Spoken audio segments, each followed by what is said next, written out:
exists to help businesses clarify their message and their story through film, and specifically through visual storytelling.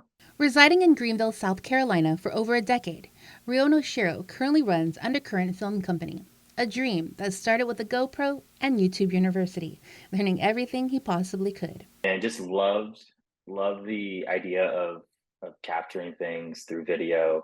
I had a buddy who would capture like all like her summer highlights and stuff, and I thought it was really cool.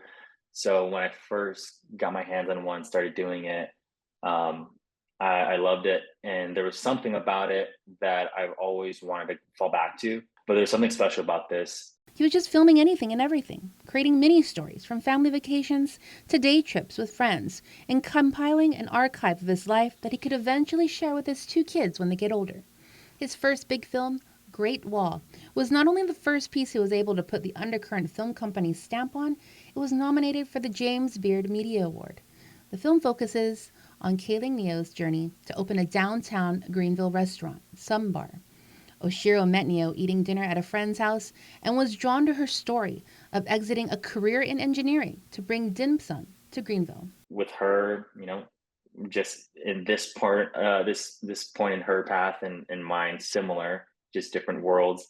Um, I just asked her. I said, "Hey, would you be interested in, me making a video, more so like a brand story, kind of centered around the restaurant, and using that as like more of a commercial piece for the restaurant?" And she said yes. For Oshiro, he's always been drawn to food, and he looks back on it and credits his cultural upbringing on how food can bring people together. We started to pitch the idea, kind of thinking about it more, sitting on it, how I wanted this to not so much be a surface level brand piece. This is what the restaurant does, and that be it. But I wanted it to have more meaning and depth to it. That she was just very vulnerable, very very transparent in her story. The nomination is in the category Visual Media Short Form. It's part of the James Beard Foundation's Broadcast Media Awards. It recognizes excellence in a food related video production, broadcast, streamed, accessed online, or through an app up to 30 minutes in length. One of the nominees is a CBS Sunday morning news special. So the fact that I says, but like feeling like a small fish in a big ocean.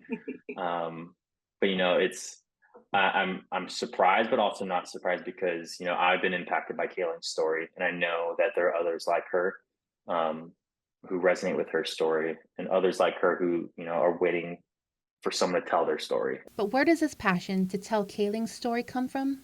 Food is central to a lot of these stories, and the power, without over romanticizing it, the power of food and what that can do. It's cool. Like, you just never know what comes out of that if you don't if you're not in that position to sit and just slow in a world that just feels so fast paced, to sit and just to listen and to learn from someone's story. The winner will be announced June 8th, but Ashiro wanted to close with this. I'm very thankful for my upbringing, very thankful for my cultural background, and how that shaped me and still shaping me, and realizing as I'm looking back, meeting people, that it's all thanks to